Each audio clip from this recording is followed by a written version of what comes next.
All right, I will call this hearing of the Judiciary, Finance, and Civil Law Committee to order. Today is January 5th, 2023. All hearings are recorded and live streamed, and we are here in person. So high five to everybody who made it here. I know the roads were not great this morning, and I know we've got some folks with closed schools as well. So we do have a quorum present. Today, we are going to pass a bill today, hopefully with support from both sides. But I did, before we get into that, just want to remind members of, now that we're in person, and we've got several first-term members on this committee, I'm not going to do a roll call for attendance, but if you are running late or you need to be in multiple places at one time, I just need you to check in with my staff so that they know what's happening, and so that we know that technically you are here. I'm not going to be a jerk about marking people excused. I know we're all juggling multiple things, but I do need you to communicate with staff. As far as procedural motions, as far as approval of minutes, everything like that, you know, we'll do that by voice vote unless someone requests a roll call. It's a little bit different from Zoom times when everything was a roll call for posterity. And also, this is a rule that's just not in our written rules, but is a rule for me. The whole, like, you have to bring treats the first time you have a hearing thing is not how I roll. If you choose to bring goodies for your colleagues at any time, it will be welcome, but do not feel pressure to do that. First-term members, that's not a thing that I care for. I remember being a first-term member with 2 kids in daycare and a pay cut to come work here, and we're not going to do that, but you can bring treats whenever you want. So I know Representative Feist brought some coffee this morning, so thank you, Representative Feist. Yeah, yeah, good way to start off, free stuff. So before we move into formal committee business today, I did want to have everyone introduce themselves. We've got some new staff. We've got new members here today, so I will kick things off. So Representative Jamie Becker-Finn, I'm serving this is now my 4th term. My 2nd term as chair of this committee. I use she, her pronouns. I live in the Roseville-Shoreview area, District 40B, and we do good work in this committee, and I really have always appreciated Lead Scott as a partner in this work. So we're a busy committee. We get a lot of referrals. We dig into some nerdy stuff, but we like it that way, and we're going to pass a lot of bills. So with that, we'll just kind of, I'm going to have actually my staff introduce themselves first. I didn't tell you how to speak in the microphone today. Sorry, guys. So we'll start with Anna, since you've done this before. I'm Anna Borgerding. I'm the CA for the Judiciary Committee and also Sustainable Infrastructure. I'm going into my 3rd year at the House, which is very exciting, and I am not new to this committee, so I've seen many of you before. Yay. Always good to have experienced staff. Go ahead, Ella. I'm Ella Schultz. I am the LA for Rep. Becker-Finn, and then I'm also the CA, the committee assistant for this committee as well. And I started last week, and so I'm looking forward to getting to know all you better. Yep, started last week, and then we had vacation days and all that. Yep. So, but Ella's here and ready to go, and got all your folders at your desks. Go ahead, Vice Chair. Thank you. Vice Chair, Representative Cedric Frazier, District 43A, which is the cities of New Hope and Crystal. This is my 2nd term, pronouns he, him, his. Good to be here, everybody. I'm State Representative Peggy Scott. I'm from Andover. My district is going north from there this time instead of south. So I have portions of the cities of Ham Lake and Oak Grove, and then I have East Bethel and 2 townships, one in Isanti County, and that would be Athens Township, and one in Anoka County, which is Linwood Township. So, and just a very small swath of my own city of Andover. So this will be my 8th term. So glad to be here. Representative Mac Russell. I'm in my 4th term. I've got District 2A. It's right dead center in the middle of the state in the north. I've got from the city of Bemidji to the Angle Inlet, the northwest angle. It's God's country. I live where everybody wants to vacation, so everybody's welcome to come there and visit and stay if you want to. Vacation down here, is that I come down here come to the south to warm up. Representative Brian Johnson from Cambridge, House District 28A. This is my 6th term here. I think this is my 5th time on Judiciary and Civil Law. It's a very good committee to be on, and I'm a firm believer that every member of this body should spend time on civil law to understand the unintended consequences of some of the bills that we do pass. Looking forward to this year. Hello, I'm Mark Weens. I'm from 41A, which is south and western Washington County. I live in Lake Elmo. First time on Judiciary, first time freshman. Looking forward to working with y'all. Thank you.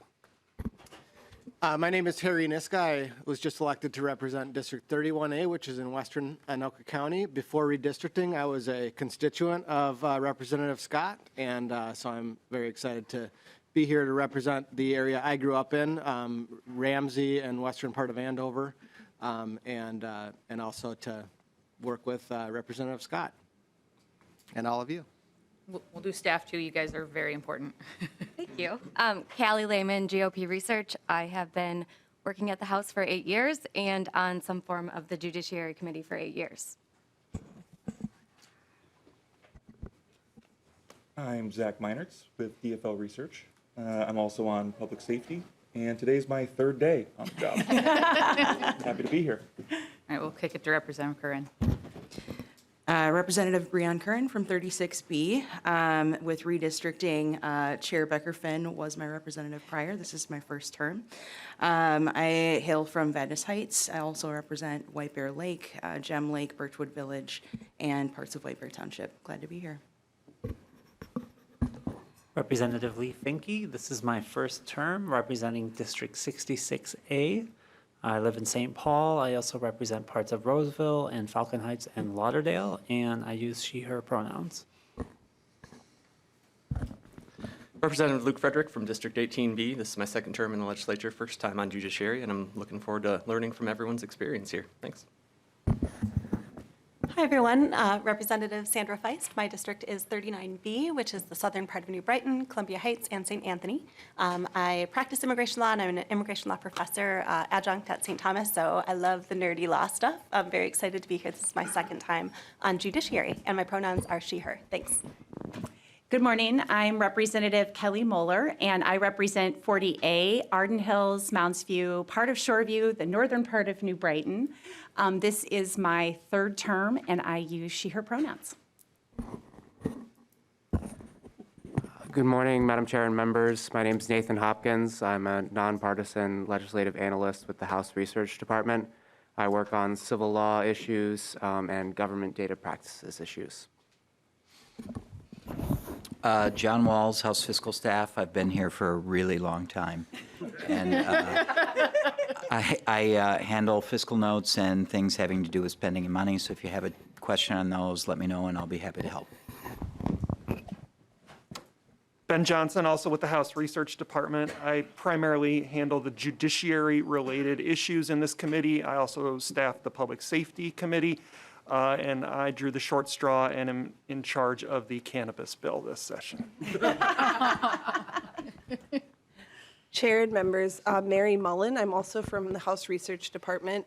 I very recently changed my last name to Davis because I got married last summer. Oh. So just to confuse everyone right at the beginning of session, my email and my nameplates will be changing to Davis. If you call me Mary Mullen on the record, that is completely fine. And I do civil law, so I do what people think of as torts, housing, real estate, landlord-tenant, family law, all those kinds of issues that come through our committee. So feel free to reach out with questions. Congratulations. We could have made our own name tag for you. That was correct. I do think it's important to get people's names right, so we will. I shall do my best. Late arrival, our Representative Carroll, if you could just introduce yourself and tell us where you're from. Thank you, Chair. And I'm very sorry. I tried my best to get here on time. Something with the roads and ice and everything. I didn't have skates on my tires. It feels like I left last night as soon as I got home. That's how long it took me, so I'm very sorry for being late. Yeah, you get a couch.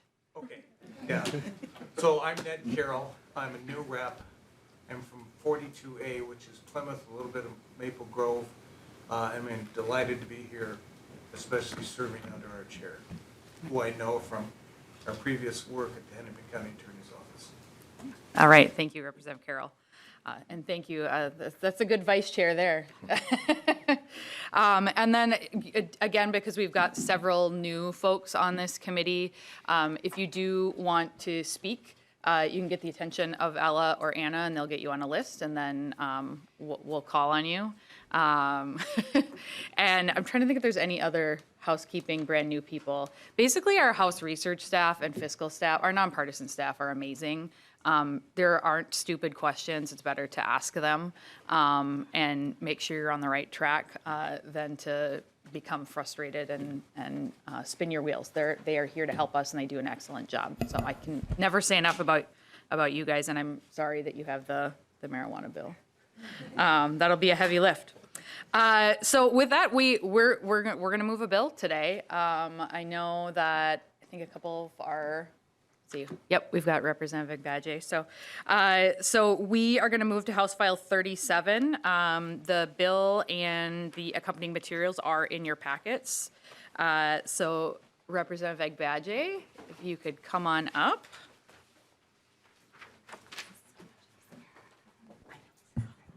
And then I will move that House File 37 be recommended to be placed on the general register.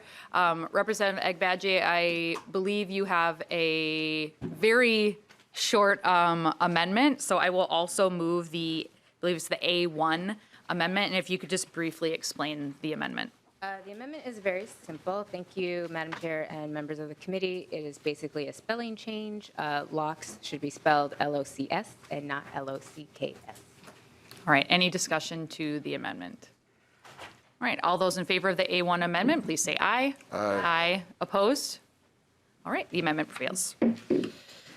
So we've got House File 37, House File 30, it's weird to have a bill that's just like two, I know. House File 37 as amended is now before us. Representative Agbaje, please tell us about your bill. Thank you so much, Madam Chair and members of the committee. I'm glad to be in front of the Judiciary Committee again, bringing forward this bill. This year it is House File 37, and the name of this bill is the Crown Act. The Crown Act stands for Creating a Respectful and Open World for Natural Hair. So you might be asking, well, what does that mean? The purpose of this bill is to basically expand the definition of race in the Minnesota Human Rights Act to include race-based traits like hair textures and styles, including braids, twists, and locks. The language will clarify that Minnesota will not tolerate discrimination based on hair. Across the country and in the state of Minnesota, we have had incidents of people experiencing discrimination because of how their hair grows naturally from their head. As recently as April of last year, a young black boy's afro was cut at school without his parents' permission. And we've also seen cases where employees will use textured hair dress codes as a way to target black employees under the guise that black hair is unprofessional, messy, or distracting. In fact, the Dove company has done research, and I think as recently as 2021, they've shown that black women are 1.5 times more likely to be sent home because of the way that they wear their hair. And usually that's because they're wearing an afro style or a twist style, which is the way their hair grows or a protective style for their hair.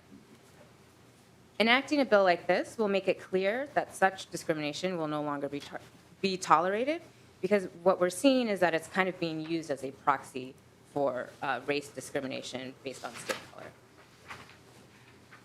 So this bill is really important to me because I myself have also felt that pressure to straighten my hair because of the fear of losing a job or not being taken as seriously.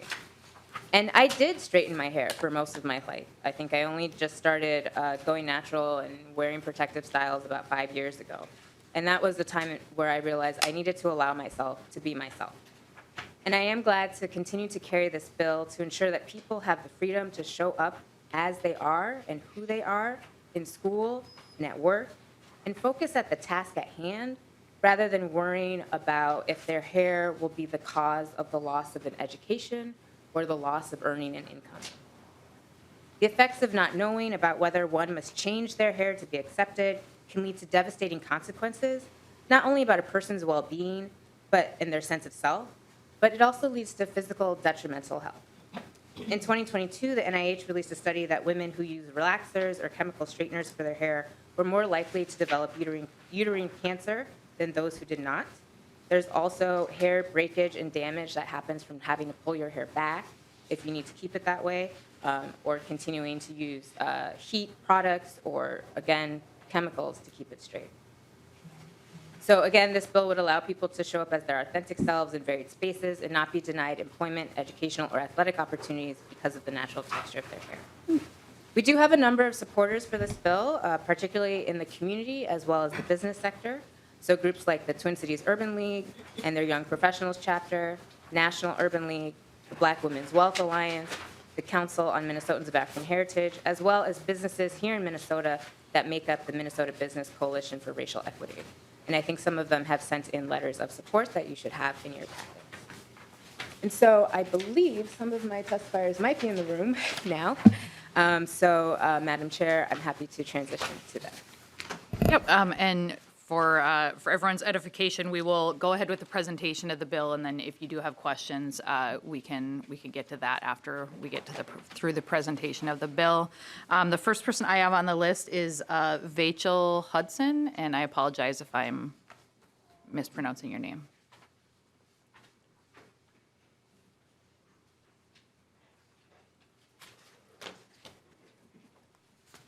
Welcome to the committee. Please introduce yourself for the record and then go ahead with your testimony. Thank you for being here. Thank you. Good morning, everyone.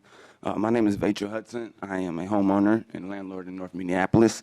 I serve as a banker at First Independence Bank and have the pleasure of serving as the immediate past president of the Urban League Twin Cities Young Professionals, which is an auxiliary chapter of the National Urban League Young Professionals, where I serve on the National Advocacy Committee. I speak on behalf of my community, peers, local chapter members, and my network when I say we support and need the Crown Act passed. After sharing my story of being told by a former employer that I look more cleaner and successful if I cut my locks off with the community and media outlets last year, during our educational campaign awareness around this bill, I also had the privilege and the opportunity to share space, hear from, and create a platform for those in community who had also consciously and unconsciously dealt with hair discrimination, whether it would be at their workplace, in their schools, or on the sports teams. I've heard from military vets, elected officials, Fortune 500 employees, nurses, hairstylists, teachers, and students in all levels of schools, parents of biracial children, entrepreneurs who left the workplace due to some of these discriminative practices. And it also impacted individuals and families of more than one particular race. For me personally, I embrace my locks today because I know that our youth and our community will have more upside and have more impact to society when we're exposed to more positive role models who look like us. And we perform better when we can show up and be our authentic selves in the workplaces. I mean, that's what diversity is, right? So as the epicenter of a national global racial awakening, as I shared last year, Minnesota continues to be under the microscope. I talk to my peers all the time across the country, and they want to know what we're doing next, where we're going, what direction we're heading in. And I just say that, passing of this Crown Act will allow us to be able to be our best selves, be our most authentic selves, perform better, but also, in addition to this, impacting our mental health. So we ask that you do pass the Crown Act today. I just want to say thank you again for taking the time out to hear not just my testimony, but testimony of others. Thank you. All right, thank you for your testimony. So next on the list, I believe we have Commissioner Lucero.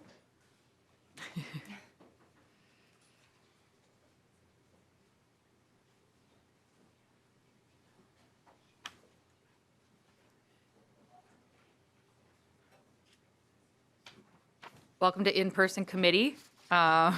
Please introduce yourself and go ahead. Hi, good morning, Chair Becker-Finn and members of the committee. My name is Rebecca Lucero, and I'm the Commissioner for the Minnesota Department of Human Rights. To those of you I have not met, welcome. I look forward to meeting and working with you. To those I've worked with in the past, it's good to see you again. It's particularly good to see you in person, and I look forward to the work ahead. So I want to begin by thanking Representative Agbaje, the Council for Minnesotans of African Heritage, Urban League, Black Women's Wealth Alliance, and many other community partners for continued leadership and support of the Crown Act through the years. I'd also really just like to take a minute to thank this committee for making this the first bill hearing of session. It demonstrates how important the Crown Act is and highlights the intentional work of ending race discrimination in Minnesota. And now is the time to get this bill passed. Last year, the Minnesota House of Representatives passed the Crown Act off the floor with overwhelming bipartisan support. Got a new legislative body, but let's see if we can beat what we did last time. The bill passed with 104 votes off the floor. And so the time is now to get this done. We've heard powerful stories of both in previous years and this year from testifiers that confirm that the time is now to pass this bill. And so when I talk about the Crown Act, as the commissioner for the agency that oversees the Minnesota Human Rights Act, I am almost always asked two questions. So I want to just go ahead and address them head on here today. So the first question that I get asked is some version of, is this really necessary? And so as you heard today from testifiers, it is. And I just want to expand on that for a moment here.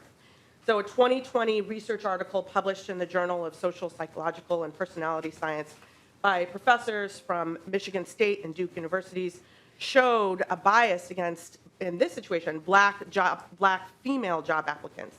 The authors found that Black women with natural hairstyles were, quote, perceived to be less professional, less competent, and less likely to be recommended for a job interview than Black women with straightened hairstyles, and then with white women with either curly or straight hairstyles. So first impressions matter. We all know that. We work in this field.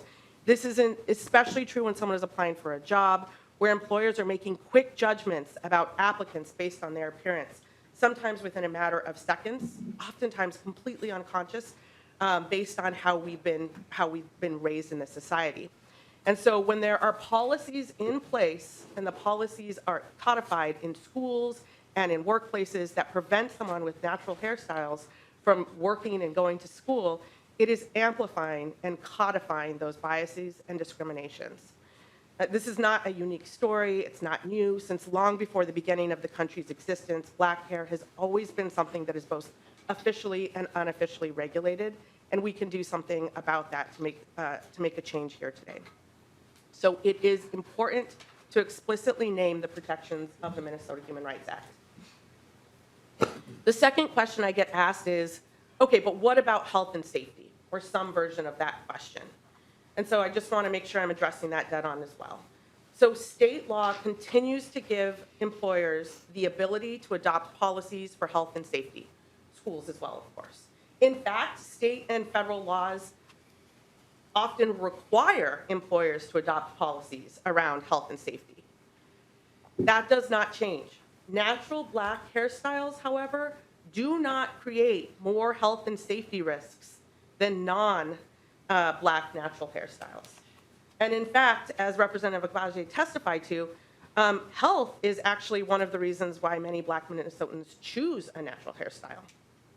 So the Minnesota Department of Human Rights strongly supports the Crown Act because black hair discrimination is race discrimination. I really want to thank you for your time, and when it's time, I stand for any questions. All right, thank you for your testimony. I think there's another testifier on their way. So at this point, I will ask if there are any members of the public who are here today who would like to testify. All right, well, while we wait for our last testifier, maybe Commissioner, maybe don't go too far. We can, members, we'll entertain some questions, and if our last testifier makes it here, we will make time for that as well. Members, do we have any questions about the bill? Representative Johnson. Chair Becker-Finn, Commissioner Lucero, you touched a little bit of some of the issues about health and safety.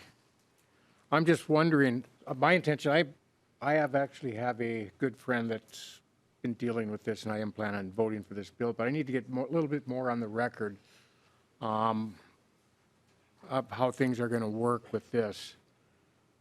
There's some times where with this bill, there could be interference between what the bill says and what OSHA or health regulations come in play. I'm just wondering how your department would handle something where it may be considered a discrimination suit, but it also falls under where OSHA or the Minnesota Department of Health would require something to be done. How would your office handle that? Commissioner. Chair Beckerfin, Representative Johnson, thank you for your question. And so, yes, the state law already gives employers or federal law the ability to adopt policies for health and safety standards. And this is still permitted to happen. And so it's hard for me to understand a situation where there is a conflict of OSHA and health safety around natural black hairstyles. I can imagine many situations where somebody of any race may have, for instance, be working in a food situation and have any hair, and that needs to be put in a net. Maybe sometimes face nets if you have a beard, or for your head. And that would be true for every single one of us working in a food place. And so there are hair nets for food safety. There's also construction sites where people have different size construction helmets based on the size of your head. I have a close family member who is not black with a very big head. Maybe you have a similar friend. They work in construction. They get a bigger construction hat, to accommodate what their needs are there. So this already exists to make sure that somebody can both have their naturally occurring bigger head and a hat that they need to do their construction. Of course, and so I'm struggling to understand what this scenario is, and maybe you can help me. Representative Johnson. Chair Beckerfin, Commissioner Lucero. I'm looking at a machine shop where somebody with very long hair in braids getting caught in the machinery. Sure. So it's an issue that's got to be, we have to do it carefully. Like I say, I'm in support of this bill. I just want to make sure that we have everything in line, so if an unfortunate accident happens, we can avoid them. And because of an accident, there wouldn't be a discrimination suit. Right. So I'm trying to thread the needle. Yep, and Commissioner, tell me if I'm getting it right, but a lot of Native folks have longer hair, and it would sort of, I think what you're saying is that it's not, the rules apply whether it's a black hairstyle or a Native hairstyle or a white hairstyle, whatever your hair is, it's more about the length of the hair and you tying it back. Commissioner, if I'm getting it right. Chair Beckerfin, Representative Johnson. One thing that might be helpful if I just take a quick step back is under the Minnesota Human Rights Act and a whole lot of case law, the way we do the analysis around this is you have to be able to show that the discrimination that you believe exists because of a protected class status. Right? And so if you believe that you are being discriminated against because you have long hair with braids, everybody of every race is being treated the same there. So the distinction is not because of a protected class status. The distinction is because of long hair. That is not necessarily a protected class status. You can run into a few other places there, especially with religion and political affiliation. With Native, of course, it can always get complicated under the law. But do you hear me? But I hope I'm being clear that it's not because of race, it's because of long hair. And so, of course, you can have a requirement for everyone with long hair, in braids or not, that it should be tied up. And they have nets that do that right now. It happens every day. May I add, Madam Chair? Yes, Representative Agbaje. Thank you, Madam Chair and Representative Johnson for the question. The other thing, too, to be aware of is usually when attorneys see these cases, one of the things that they look for is ensuring that whatever grooming or appearance policies that are in place in a workplace are applied neutrally and that they're applied to everyone as the Commissioner described. So in a situation like that with long hair, it would have to be everyone with long hair is facing the same type of situation, or everyone who works in this workplace has to have this certain length of hair. So then it doesn't become an issue of your protected class. All right, final follow-up, Representative Johnson. Chair Beckerfin, Representative Agbaje, Commissioner Lucero. I understand that. I just want to make sure that was on the record, so if something happens down the road, and it goes to the appellate court or something, we have that in the record. We like having things on the record. Let's see, I've got Representative Finke. Thank you, Chair Becker-Finn. And thank you, Representative, for bringing this bill, and Commissioner Lucero for being here. And just by way of getting things on the record, I just want to say how excited I am to be a part of this committee and to be able to pass bills like this, bills that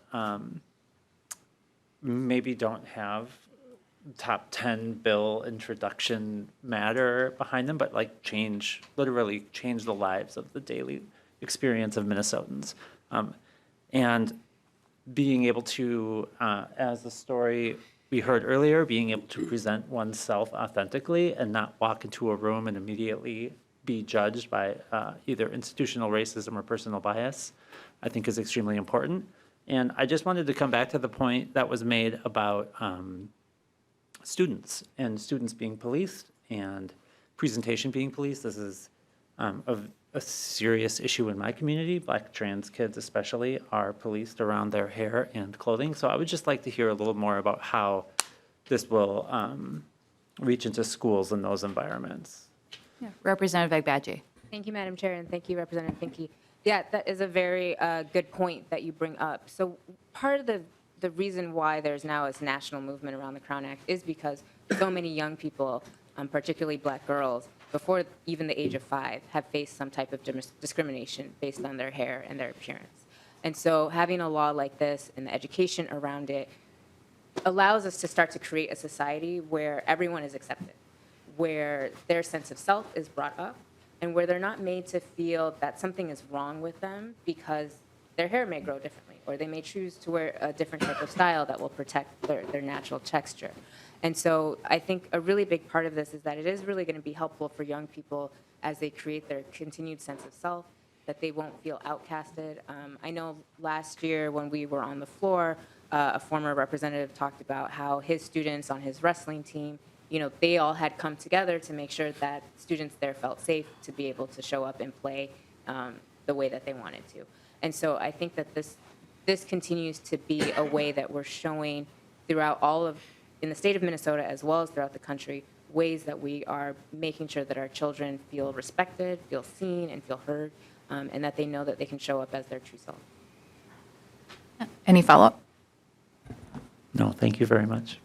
All right. Representative Grossell. Thank you, Madam Chair.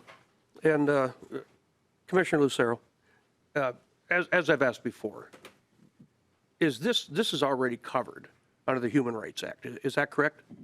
Commissioner. Chair Becker-Finn, Representative Grossman, thank you for that question. The Minnesota Human Rights Act does cover race discrimination, yes. Okay, so if Representative there's, Grossell. oh, sorry, I apologize. Got to get back in the swing of things. Thank you, Madam Chair. So a case that would come up like this, it would be handled in the same way. Am I misunderstanding something here?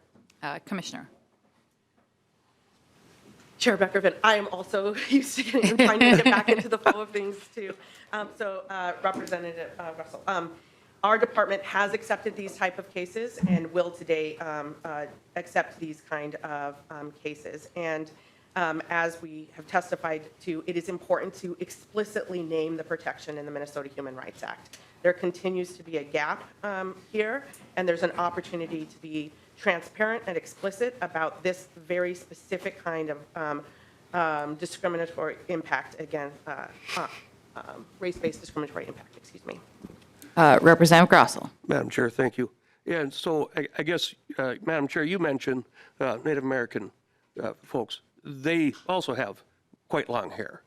I mean, Vice Chair Frazier Every time. does not have a dog in this fight right now. And before I grew my hair out, I didn't either. So, but would this also cover any nationality as far as the hair length, or is this specifically for Black Americans? Representative Agbaje. Thank you, Madam Chair, and thank you, Representative Grossel, for the question. So this is a law that is protected for everyone. The purpose of this law, while many of the stories do come from the Black community, it is not specific only to the Black community. As Madam Chair mentioned earlier, there are Native American groups as well as other religious groups that also have ways that they wear their hair in a traditional or protective style. There are also white men who have worn long hair, have also gone to court to be able to wear their hair long. And at the same time, we also find that what is happening is because of the various laws that are in place about, equality and fairness, people are still finding ways around it. And so what they're using is this proxy kind of hair in order to continue discrimination. So what this bill would allow us to do is just continue to make it very clear that the way that your hair naturally grows from your head, especially because it is a trait that is often related to people of African descent, the hair just grows curlier, the shaft is different, the way it retains water is different. And so because of that, it needs to be done in a way, not in the same way as other hairstyles that maybe are have different descriptions for it. So that's what this law would do, and it would just make it very clear. Because one of the other things that's also helpful, sorry, I keep going in different tangents, but the other thing that's really helpful about why that's necessary is because court systems need to know explicitly what the law says. And so part of the reason why this movement started is because there was a court case in the 11th Circuit that said that natural hair was not the same as race, or was trying to make a distinction between it, which we know for certain communities that that's not true. And so by having this law in place that other states have done, it makes it very clear that hair discrimination is also race-based discrimination. I hope that was helpful. Thank you, Madam Yeah, Chair. final follow-up. We got a couple people on the list now. Okay, all right, I appreciate it. And I'm not making light of this bill or anything like that. I just had to take that poke at that Representative Frazier over there. I can't help it. It's just fun. It's fun teasing him sometimes. But, I look at this, it's covered under the human rights, and I am not one that wants to put more laws on our citizens. People should be treating each other as they wish to be treated. And if we have laws in place already to take care of that, then we need to do that. I mean, we're all fearfully and wonderfully made in the image of God, every one of us. And we need to walk by that and treat each other in accordance with that. I know there are exceptions where people don't do that, and that needs to be stopped. So I do appreciate the intent of what you want to do here. So I would ask the Department of Human Rights, when these things come up, make sure that those people are brought back into compliance as far as how they're treating other human beings. So I don't like unnecessary laws being added. That is my concern, and that's across the board. Apply and execute and prosecute the laws that we have on the books. We have plenty of laws on the books already. But most of all, I would hope that we as a society would treat each other as we wish to be treated and take care of each other. I mean, that's the bottom line for me. So thank you, Madam Chair. Thank you. I'm glad to hear your support for the Department of Human Rights having the tools they need to keep people compliant. Representative Niska. Thank you, Madam Chair. Commissioner and Representative Agbaje, I wanted to follow up a little bit on the extent to which there does continue to be a gap, or that there is a concern that the current Minnesota Human Rights Act doesn't already cover this. My understanding is that the Department of Human Rights position is the current statute would prohibit the instances of discrimination where hair is used as a proxy for race, and I understand there's an 11th Circuit case that maybe was inconsistent with that position, but is there any case law in Minnesota or that Minnesota courts would consider persuasive that would support someone who is under current law discriminating on the basis of or using hair as a proxy for race discrimination? Representative or Commissioner, I don't know which one of you wants to take it. Thank you, Chair Beckerman. Thank you, Representative. So taking a step back, it is always important to make sure that the laws that we do have in place provide clarity and transparency. This is not an additional law. This is providing necessary clarity about something that there continues to be a gap on. I appreciate the that we need to do compliance after there's a problem. An opportunity to be clear about the fact that hair discrimination is race discrimination sends a powerful message to, hey, why don't we, school districts, employers, make sure that we don't have any grooming policies that are creating this unintended consequence and resulting in this. And so hair discrimination is race discrimination in Minnesota. That is the law. And providing clarity is a very valuable tool that we can always be doing to update our laws. Remember, the Minnesota Human Rights Act is over 50 years old, and taking an opportunity to clarify and tighten things is something that we should be doing, and this is a place where that should be occurring. Any follow-up, Representative Niska? Yes, thank you, Chair Becker-Finn and Commissioner Lucero or Representative Agbaje. So if I understood what you just said, the position of the department is that hair discrimination is race discrimination under current Minnesota law. Is there any case law in Minnesota or that Minnesota courts would find persuasive that's inconsistent with that position under the Human Rights Act as it's currently written before we amend it as proposed here? Commissioner. Representative, thank you. Chair, Representative, thank you for the question. No, no case law. And yes, lots of examples of people experiencing discrimination every single day. And so the need for clarity exists. Representative Scott? Thank you, Madam Chair. And Commissioner, since we have you in the seat before us, I have kind of a related question when you make the statements about necessary clarity. And so I'm wondering, under the religious exemptions in the Department of Human Rights Act, is there clarity on this subject in the religious realm for, say, some, many religions have different hairstyles, the Hasidic Jews, some Muslim communities. So I'm wondering if that's clarified under the religious exemption as well. Commissioner. Chair Becker-Finn, Representative Scott, thank you for the question. Yeah, actually, the Minnesota Human Rights Act has quite a bit of extensive elements to it around religious discrimination. And I'd be happy to come back and do a presentation on that or talk to you offline about those different elements around it. So certainly if somebody who is Jewish feels like they're being discriminated against because they are Jewish, and perhaps one of the markers of that is the way they may be wearing their hair, we encourage them to contact the Minnesota Department of Human Rights. Representative Scott. Thank you, Madam Chair. I'm not sure I heard an answer, a definitive answer in there. If there's a in the religious piece, does it address hair? And I'll just as a reminder, because I do this all the time, but the issue here before us is whether we should be adding this subdivision. So just so we don't get too far afield of the bill that's actually before us. But Commissioner Lucero, go ahead.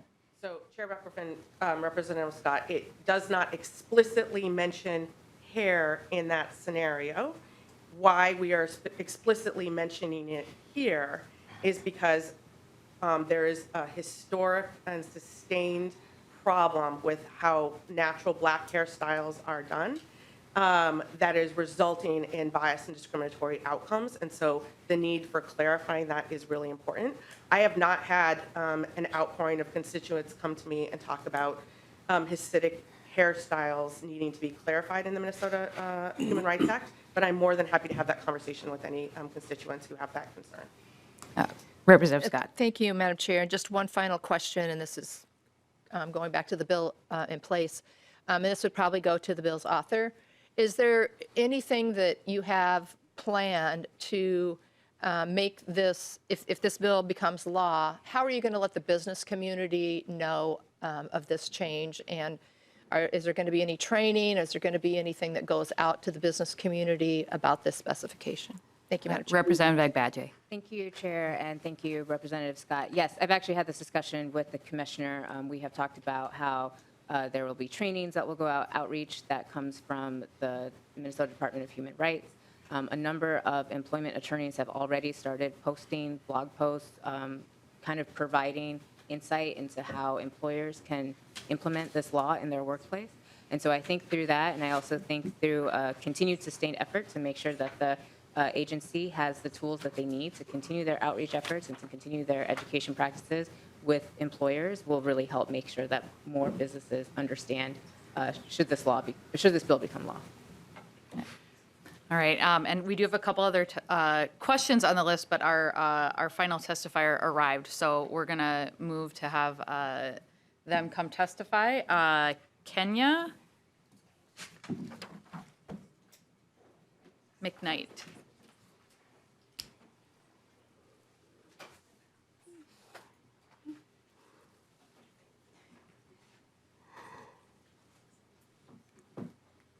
Welcome to the committee. Please introduce yourself for the record and go ahead with your testimony.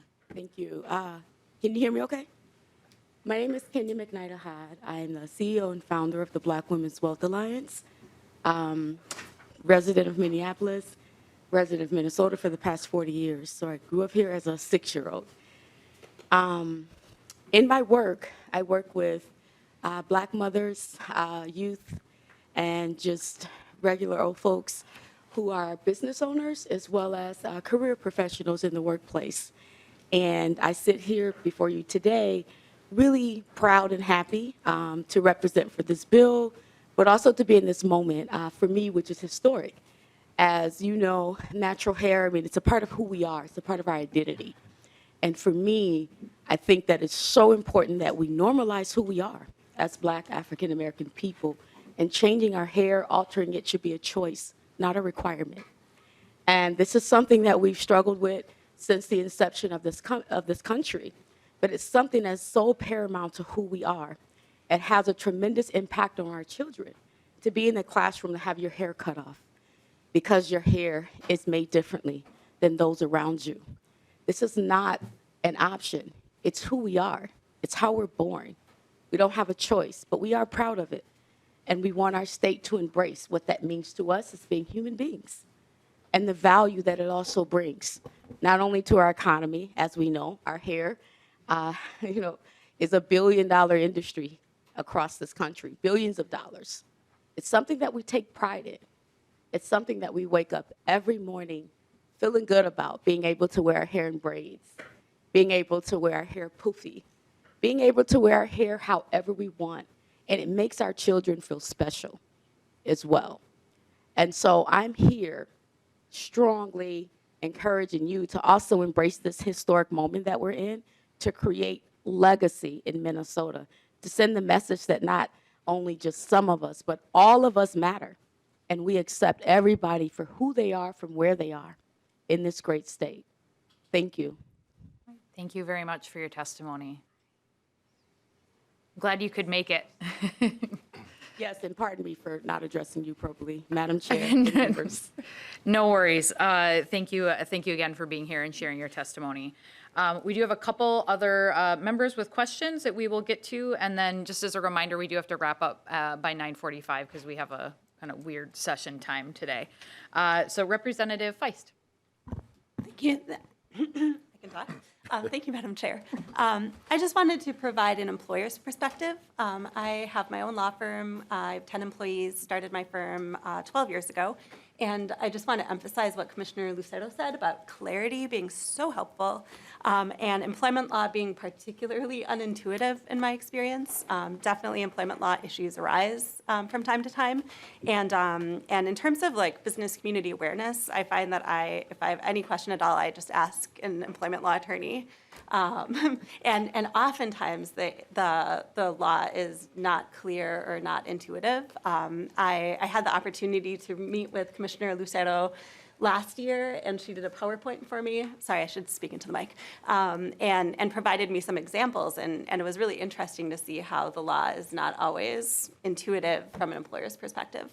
So I think this is just such an important law that we are hearing today, and I really appreciate you bringing it to us. And just as an employer, I think it will be incredibly helpful to all businesses in Minnesota. Thank you. Representative Weens. Thank you, Madam Chair, and thank you, Representative Agbaje. I think we all agree dignity and self-expression is very important in our society.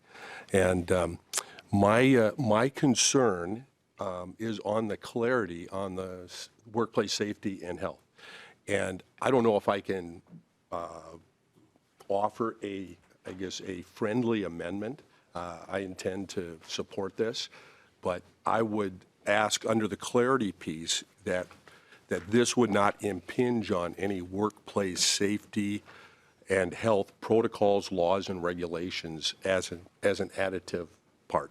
And Madam Chair, if you can tell me if I'm doing this properly or it has to be in writing, triplicate 3 days before, I'm a freshman.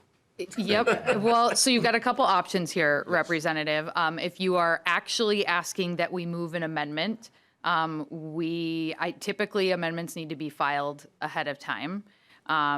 Your other option would be to talk with the author of the bill offline after this committee and see if there's some clarification that the author may be willing to do. We are sending this to General Register, so it would be on the floor. But those are kind of your options. So that's why the rules went out, were emailed out to every, usually in this committee, noon the day before for amendments. But if you haven't had that, my advice to you is someone who's been here longer is, typically, especially if you are intending it to be friendly, to have that conversation beforehand with the author of the bill and kind of try to reach some common ground together, as opposed to sort of trying to do an oral amendment on the fly that research is not aware of and hasn't been properly noticed to the public. That's the other reason we need the time, is we like the public to be able to know, if it's something like we're going to move a period or we accidentally got a number wrong, that's the kind of thing I usually will allow to happen kind of on the fly as an oral amendment. But this sounds like there's a little bit more involved in what you're proposing. So we would be past the amendment deadline. So what I would prefer and what I advise to you is that you have a conversation with Representative Agbaje after this committee, and she may be able to answer your questions and point to other places in the law. I will also say, just as someone who teaches legislative process, it often drives me crazy that we're only seeing one part of this chapter of statute when you have the bill in front of you, and it may be helpful to go back and look at this entire chapter of statute, and your questions might already be answered there without amending Representative Agbaje's bill. But ultimately, that's my advice to you, Representative Weens. Thank you very much, Madam Chair. I'm a learning organism, and I do appreciate that, and I'll get offline with Representative Agbaje.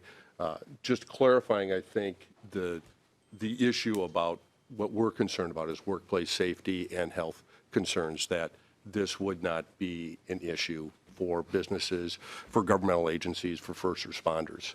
So, Yep, no, certainly understand Representative Weens as a business owner myself of a food business where, all these things around hair and nails and all those things are very top of mind. Certainly understand, and I think Representative Agbaje, I'm sure, is willing to have those conversations, and hopefully you can find some clarity there. Last person on the list, Vice Chair Frazier. Thank you. Thank you, Madam Chair. Thank you, Representative Agbaje, for bringing this bill. I am a co-author and proud supporter. Representative Grasso, I am disappointed that you have left the Distinguished Bald Club. Glad to have you back. Happy New Year. It got cold. That's why we have beanies, man. We're Minnesotans. I have 3 daughters, and their hair and the way they wear it and the styles that they do is an expression of how they're feeling on a particular day. It is an outward way of showing how happy they are, how proud they are, or if they're sad or if they're down. And I often joke with them because I am bald, and I say to my youngest one, the 8-year-old Kalinda, I say, let me borrow some of your hair. And she loses her mind because she does not want to give up any of her hair. She likes to wear it in braids. She likes to wear it in Afro puffs. So I am honored to support this bill, and I'm glad you brought it. Clarity is very important. I always think it is important that our laws reflect and show that we care about, in particular, communities that have not always had the opportunity to be protected. And to some of the questions that have come up about whether or not it's for a specific community, yes, it addresses issues that have been impactful for specific communities. But oftentimes when we have civil rights and human rights laws put in place, they end up lifting up and protecting the broader community. So thank you for bringing this bill, and I'm looking forward for voting for it. All right. Representative Agbaje, any closing comments before we move to the vote? Thank you, Madam Chair. Thank you, members of the committee. I really appreciate the debate and discussion today. I think it was very fruitful. I also appreciate from hearing from members about the wanting to also have that clarity on safety concerns. So I'm happy to talk about that with Representative Weems, figure out if there's something we can do, and we can talk with the commissioner as well. Overall, I do want to say that the time is now for Minnesota to join the growing number of states that have decided to codify this into law. As we've heard, clarity is very important. As someone who has litigated cases, judges like to know exactly what they're supposed to do and exactly what they're not supposed to do. And so this is one way that we can signal to judges how to decide when cases like this come before them. In addition, it is also really important that we continue to tell Minnesotans, no matter who they are, that they are welcome in this state, that they will not be at risk of losing employment, of losing an educational opportunity, losing an athletic opportunity because of who they are. And so I encourage all of you today, after what you've heard, to vote yes on this bill. And I look forward to future conversations about how we can continue to make it better and making sure more people understand and know about it. So thank you, Madam Chair. All right, thank you. With that, I will renew my motion that House File 37 as amended be recommended to be placed on the general register. All those in favor, please say aye. Aye. Aye. Opposed? No. All right, the motion prevails, and the bill is on its way to the general register. Thank you, Representative Agbaje, and thank you to our testifiers and our first member discussion here in the Judiciary Committee. Before we head out, I do want to give folks a heads up that we will be, my plan is to move bills next week. We came to the Capitol to get work done, and we're going to do it. And we will be having a presentation from the Board of Public Defense, as well as hearing the public defender funding bill on Tuesday. So that's what's on the agenda for Tuesday, and stay tuned for more postings from Anna for the rest of the bills that'll be before us. Representative Johnson. Chair Becker-Finn, I just going over the I don't know if these are the current rules now or the proposed rules that for this committee. I do have a concern on one of the rules, rule number 6. That rule was put into effect 3 years ago when we went on lockdown and went on to Zoom, because the public was not able to be on the Zoom link unless they signed up ahead of time to get the link. This is known as the people's house, where the people, we listen to the voice of the people. That's always been custom and usage during committee hearings, that the public had an opportunity to speak, and that public are the ones sitting in these chairs here. If they had a concern, they could come down, sit at the testifier's table, and discuss their concerns on a bill. The way Rule 6 reads is they would have to testify or sign up 24 hours before this committee when they don't even know what's in the bill. They haven't heard the testimony. So Representative Johnson, first to clarify, it's 5 p.m. the day before. We meet at 8:30 a.m., so it's not 24 hours. Correct. And second, as you noted, I asked if there were members of the public who would like to testify, and that will continue to be the way that I run this committee. If we need to change the word from should to it's preferred or highly advised, it doesn't say must. It says should.